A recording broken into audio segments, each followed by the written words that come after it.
It's the Michigan Football Report from Chat Sports. I'm your host, as always, James Yoder. Before we dive into today's show, I want to remind you, hey, I've got a Twitter account, at James Yoder. I know all of you guys aren't following because we get way more views than I have followers. So if you want daily Michigan football content, a lot of information, that doesn't get put on this show because I can't put out a show every minute of the day, go ahead and follow me. It's at James Yoder. Make it very simple. We are going to talk about Steve Clinkscale's contract, also Michigan's new personnel director, Courtney Morgan, gets a contract, and of course what those details are. And lastly, Michigan got a big-time, massive defensive tackle transfer today. I want to talk about him and where his career is gone. It is the Michigan Football Report by Chat Sports coming up right now.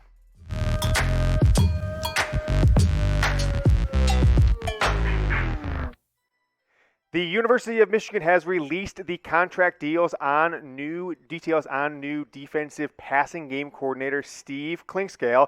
Just came over from Kentucky after Mo Lindquist left to be the head coach with the Buffalo Bills. And we have those details for you here today on the Michigan Football Report. Let's take a look at what his title is, what we're going to get from him, how many years. He's a defensive passing game coordinator and cornerbacks coach. I think, as I said in the past, it's a little bit of an inflated title to give him a promotion. He was the cornerbacks coach at Kentucky, one of their lead recruiters. It's a 3-year deal, $600,000 a year contract, and it has a $600,000 buyout, basically 1-year salary, if he were to take a lateral move or a defensive coordinator move, actually, even to any other FBS school or even go to the NFL. If he waits till his third year to leave after the 2022 season, it drops down to $150,000, as you see. I'm kind of covering that up right there.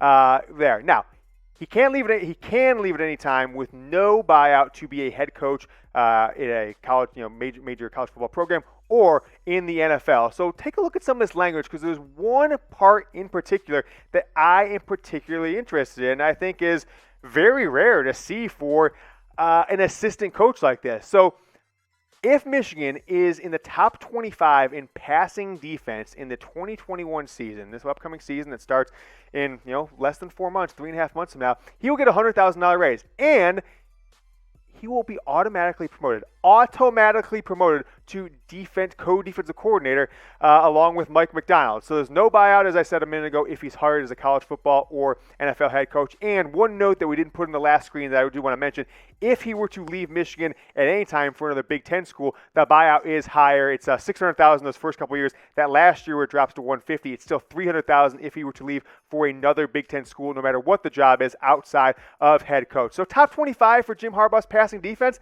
That's been done before, not last year. You see at the bottom of the screen, number 95 in defense with an absolutely terrible pass defense in the 2020 season. Don Brown's last. But look at the 5 years prior to Jim Harbaugh where Michigan ended the season defensively in pass defense. That's just yards given up through the air in Jim Harbaugh's first 5 years. Number 10 in 2019.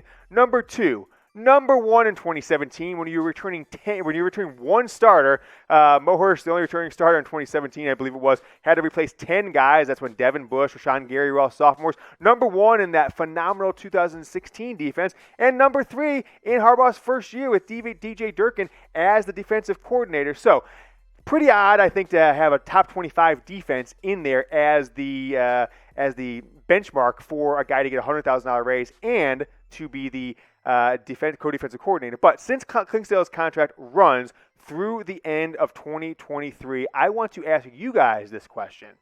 Answer Y or N for yes or no in the comments. Will Jim Harbaugh be Michigan's head coach in 2023? Which, of course, the reason I put that year, it is the last year of Clinkscale's 3-year contract. So go down in the comments right now. I'm going to say no just because of what I saw last year, 2-4, what we've got coming back next year, what we're hearing on spring ball. So go ahead and let me know why or N will Jim Harbaugh be Michigan's football coach in 2023. And make sure you guys, if you haven't yet, download the Newsbreak app and get some Michigan football news and rumors and the city of Detroit. No matter what your zip code is, go to chatsports.com/MichiganNB. If you do that, they'll know you came from our show. They'll keep wanting to sponsor us. We'll be able to keep doing these bad boys for you. You'll get local news, weather, politics, sports content, but not just from us here at Chat Sports. You'll get all the blog boys, all the Michigan football media, whatever team, the Lions, Pistons. If you're living outside the state, you like the Chicago teams, whatever it is. And, of course, the Michigan Football Report. We are the best provider of video content on the Newsbreak app. But I'll tell you what. We've got quite a bit of followers. We're not doing this some of the other channels here at Chat Sports. But I will say this: if we get another couple 100, 200 more followers on the page there on Newsbreak, we will start putting potentially exclusive videos for them on Newsbreak that you can't get anywhere else. So if you download the app, you want news from whatever your zip code is, and you want to get awesome content from us, go ahead and download the Newsbreak app. It's chatsports.com/MichiganNB. All right, one more note on the coaching and the staff front before we talk about this massive transfer that Michigan just got today. Courtney Morgan, Michigan's new director of player personnel. I would kind of consider him the general manager of the program going forward, right? He's going to handle transfer portal. He's going to handle recruiting. He's going to handle roster management for the existing players, whether or not a walk-on gets a scholarship or not, whether guys get invited back for a fifth year, etc. 3-year deal, $150,000 a year.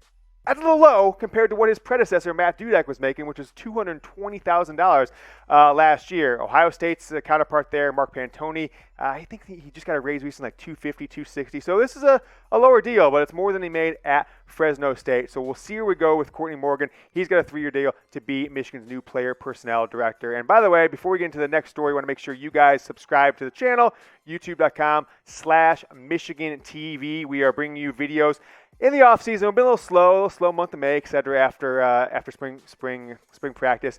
youtube.com/MichiganTV. We hit over 13,000 subscribers. We don't give you any BS or any fluff. If there is something to talk about, I am a straight shooter.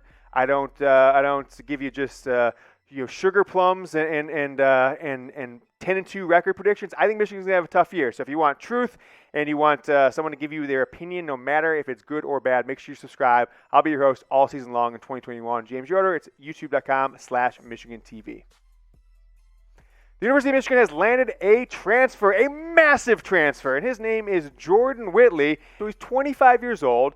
He's played one season at Oregon State in 2019. He set out the 2020 season, and he said, well, he graduated college, James. He's only got 1 year left of eligibility to play at Michigan. What doesn't add up here? Well, it's been a wild ride. Let's take a look at Jordan Whittley's career after he graduated high school way back in 2014. He's actually got a twin brother as well. They both committed out of high school to play for San Jose State. He was academically ineligible in 2014 as a true freshman. Then he got injured that next year in 2015 time frame. Set out 2 years with an ACL injury. His words, not mine. Didn't work out, was out of shape, injured, didn't get the best medical care potentially.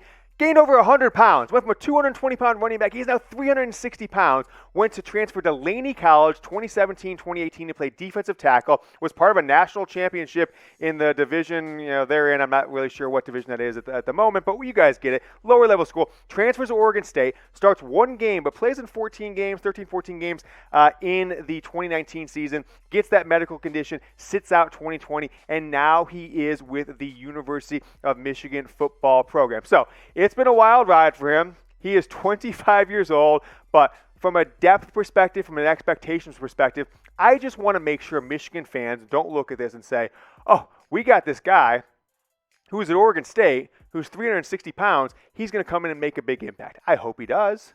But he only started one game at Oregon State in 2019 as a 23, 24-year-old. Coming off an injury, has had multiple medical issues, right? Missed 2 seasons with an ACL injury, blew up 100 pounds, had some academic issues out of high school, which that's a long time ago for him now at 25 years old. But don't expect a ton.